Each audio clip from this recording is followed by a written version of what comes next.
ঘটনা হলো যে এই হিজরি নববর্ষের দিন যখন স্কুল বন্ধ ছিল তখন আমাদের বিদ্যালয়ের দুইজন শিক্ষক, একজন অফিস সহকারী আর একজন অফিস সহায়ক বন্ধের দিন ঠিক দুপুরবেলা আমার বাসায় যায়। তারা আমার বাসায় গিয়ে আমাকে এই ছাত্রী হয়রানি, যৌন হয়রানি বা ইফটিজিং বলো, যেটা বলো, সেটার ব্যাপারে তারা কিছু একটা খুঁজে পেয়েছে। তো সেই জিনিসটা আমাকে জানাতে চাই। আমি বললাম যে তোমরা কীভাবে বুঝেছো? এরা বলতেছে আমরা বাইরের একজন মানুষের কাছে, একাধিক মানুষের কাছ থেকে শুনেছি যে আমাদের স্কুলের একজন কম্পিউটার ল্যাব অপারেটরের সাথে একাধিক ছাত্রীর এই ধরনের অবৈধ কার্যকলাপের সাথে জড়িত হওয়ার খবর আমরা পেয়েছি, যার পরিপ্রেক্ষিতে আমরা নিজেরা আমাদের স্কুলের সম্মান রক্ষার্থে ওই শিক্ষক বা ওই ল্যাব অপারেটর ওই কাজে জড়িত কিনা সেটা আমরা ভিতরে একটু তদন্ত করতেছি। তদন্ত করে ভিতরে আমরা এটার সত্যতা পেয়েছি বলে আমরা মনে করেছি আপনাকে জিনিসটা জানানো দরকার।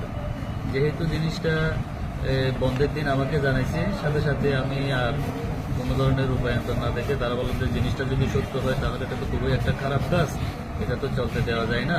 তোমরা প্রয়োজনে আরও বিস্তারিত তথ্য যদি বের করতে পারো খুঁজে নাও, সত্যটার ব্যাপারে জানার চেষ্টা করো।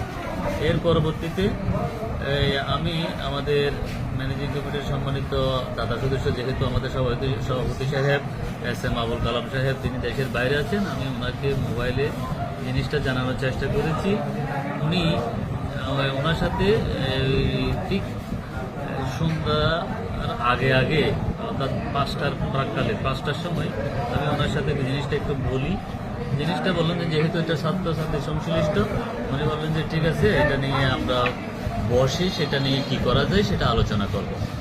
তারপরের দিন যখন আমি স্কুলে আসি তখন দেখা গেল যে আমাকে কিছুক্ষণ পরপর 4টা ছাত্রী আমাকে অভিযোগ করেছে।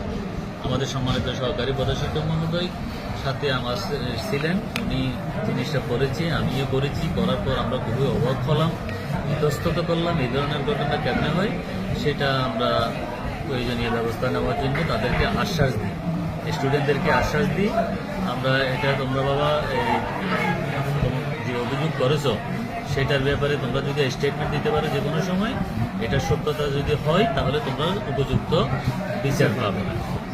তার পরিপ্রেক্ষিতে তৎক্ষণাৎ আমি তখন আর কোনো ম্যানেজিং কমিটিকে বলি নাই, সাথে সাথে অভিযোগগুলো এটা নিয়ে আমরা স্কুল ছুটির পর আমরা শিক্ষক মণ্ডলী কোনো একটা শ্রেণীকক্ষে বসে সেটা নিয়ে একটু ডিসকাশন করেছি। আমরা আমাদের একজন স্টাফের ব্যাপারে এই ধরনের অভিযোগ পেয়েছি, এটার ব্যাপারে আপনারা কি জানেন বা কতটুকু জানেন।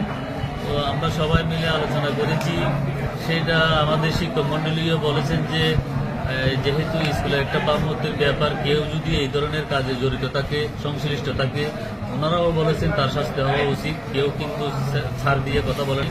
আমাদের স্যারেরা বলছেন যদি সংশ্লিষ্ট না থাকে তাহলে সেটার জন্য অভিযোগ করলে প্রয়োজনীয় তদন্ত সাপেক্ষে তিনি মানে খালাস পাবেন, আর যদি অভিযুক্ত হয় তাহলে তিনি আইনগতভাবে যেরকম শাস্তি ভোগ করার সেরকম ভোগ করতে হবে। সবাই আমরা একমত ছিলাম। তার পরিপ্রেক্ষিতে সেদিন আমরা চলে গেছি।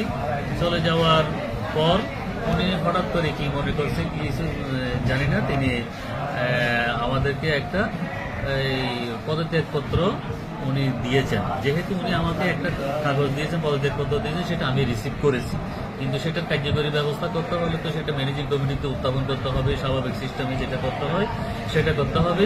কত তারিখ জমা দিয়েছে পদত্যাগপত্রটা? সেটা যেদিন ছাত্রীরা অভিযোগ করেছে সেদিন ছুটির সময় অর্থাৎ পরশু দিন। আজকে কয় তারিখ? আজকে 11 তারিখ। আজকে 11 তারিখ। এটা 9 তারিখের ব্যাপার। 9 তারিখ মানে উনি একটা পদত্যাগপত্র জমা দিয়েছেন। পদত্যাগপত্র জমা দিলে সাধারণত সেটা কমিটিতে উত্থাপন হবে। উত্থাপন হওয়ার পরে সেটা যদি অ্যাকসেপ্ট হয় তাহলে এটার পরবর্তীতে কার্যকরী ব্যবস্থা যা করতে হয় এটা বিদ্যালয়ের নিয়ম অনুযায়ী করা হবে। হ্যাঁ, এর পরবর্তীতে দেখলাম এরপর দিন থেকে ও আর স্কুলে কালকে আসে নাই, অর্থাৎ একদিন গেছে, আজকেও আসে নাই, কালকেও আসে নাই, স্কুলে আসে নাই, এতটুকুতে আছে। আজকে আমাদের ম্যানেজিং কমিটির সভাপতি ছাড়া বাকি সদস্যরা আমাদের এখানে বিভিন্ন ধরনের উন্নয়নমূলক কার্যক্রম আছে, তারপর এই শিক্ষা সংক্রান্ত বিভিন্ন কার্যক্রম আছে, এগুলো তদারকি করতে আসবেন এবং শ্রেণীকক্ষ পরিদর্শন করতে আসবেন। সাথে সাথে আমরা এই বিষয়টা উত্থাপন করে এটার ব্যাপারে সিদ্ধান্ত নেওয়ার ব্যাপারে আমাদের কথাবার্তা হবে। তো ওনারা আজকে আসার কথা ছিল 11টায়, হয়তো এসেছে এখানে আমাদের প্রাক্তন ছাত্ররা- এখন তো দুপুর 1টা বেজে গেছে, ওনারা প্রায় আসছিল, টাইম ছিল 11টায়। ওনারা তিনজন আসছে, ওনারা তিনজন আসছিল। আমাদের ম্যানেজিং কমিটির শিক্ষক প্রতিনিধি আছে 3জন, আমি সহ তিনজন 6জন 7জন অলরেডি আমরা ছিলাম, আর 1-2জনের জন্য আমরা অপেক্ষা করতেছিলাম। ওনারা আসলে আমাদের মিটিংটা শুরু হতো। তো হয়তো হইচই আরম্ভ হওয়াতে ওনারা হয়তো আসে, আমরা মিটিংটা আজকে করতে পারবো।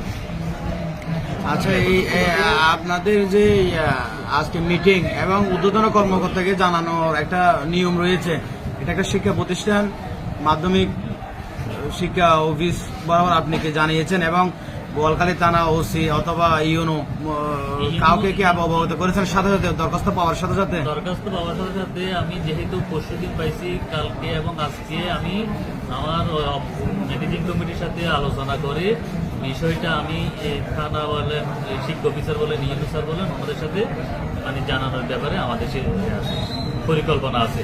তো ইতিমধ্যে সকালবেলা আমাকে আমাদের মাধ্যমিক শিক্ষা কর্মকর্তা ফোন করছেন, আমি যেন 1টার সময় ইউনো স্যারের সাথে যোগাযোগ করি, মানে ছাত্রীরা যে অভিযোগপত্রগুলো দিচ্ছে সেগুলো নিয়ে। আমি 1টার সময় না, ইউনো মাধ্যমিক স্যারের- অফিসারকে আপনি অবগত করছেন নাকি উনি আপনাকে অবগত করছেন? মাধ্যমিক শিক্ষা কর্মকর্তাকে আমি অবহিত করি নাই, মানে আমি আজকেই যাব। অর্থাৎ প্রথমে ম্যানেজিং কমিটির মানে সিদ্ধান্তগুলো সবগুলো একসাথে নিয়ে আমি ওনার কাছে যাব। না, আমরা তো জানি যে কোনো একটা দুর্ঘটনা হলে সাথে সাথে আপনার ম্যানেজিং কমিটির পাশাপাশি ম্যানেজিং কমিটির পূর্বে যাকে অবগত করতে হয় মাধ্যমিক শিক্ষা অফিসার অথবা ইউনোকে আপনাকে অবগত করার কথা ছিল, নিয়ম ছিল, কিন্তু আপনি তো 2 দিনের মধ্যে ওই জিনিসটা পালন করেন নাই। এটা আজ করার কথা আছে না, এটা তো আমাদের আজকে একটা করার- বড় যেহেতু দুর্ঘটনা, মাঝখানে- এটা ফৌজদারি অপরাধ করেছেন। যে শিক্ষক এই কর্মকাণ্ডের সাথে সংযুক্ত, এটা সাধারণ বিষয় নয়, জি, জি। এটা হচ্ছে ফৌজদারি একটা অপরাধ করেছেন তিনি। এটা তো আপনি দামা চাওয়ার বিষয়ও না, আপনি আটকে রাখার বিষয় না। কারণ আপনাকে মাধ্যমিক শিক্ষা অফিসার ফোন করে খোঁজ খবর নিচ্ছেন, অথচ দায়িত্ব ছিল আপনি অবগতি করার। এটা আমাদের ম্যানেজিং আমাদের যে রুলস আছে শিক্ষা প্রতিষ্ঠানের, এই রুলস অনুযায়ী আমরা ম্যানেজিং কমিটি স্টেপ নেবে। ম্যানেজিং কমিটি একের পর এক স্টেপ নিয়ে এই কার্যকরী ব্যবস্থা গ্রহণ করা হবে।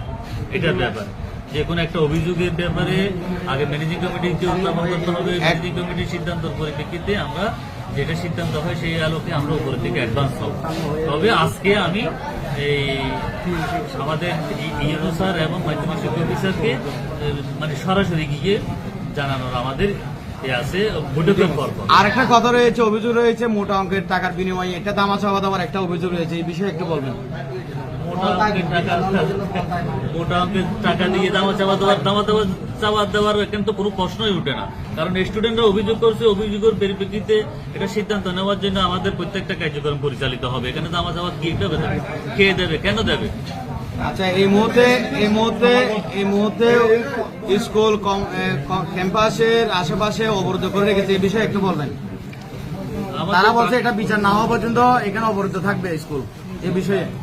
এরা সকালে আসে আমাকে জিনিসটা ক্লিয়ারলি বলছে। এরা বলছে যে স্যার এই জিনিসটা খুবই একটা জঘন্যজনক একটা কাজ, যারা অভিযোগ করছে এদের অভিযোগের সত্যতা আছে। এটার বিচার যদি না হয় তাহলে আমরা সঠিক বিচার যদি না হয় তাহলে আমরা এখান থেকে যাব না। আমি ওনাদেরকে বললাম যে আমরা ম্যানেজিং কমিটির সাথে বসে আমি ইউনো স্যারের কাছে 1টার সময় যাব, ওখান থেকে গিয়ে সবকিছু জেনে আমি আপনাদেরকে জানাবো, জিনিসটা সিদ্ধান্তটা জানাবো, এটা বলেছি। ধন্যবাদ।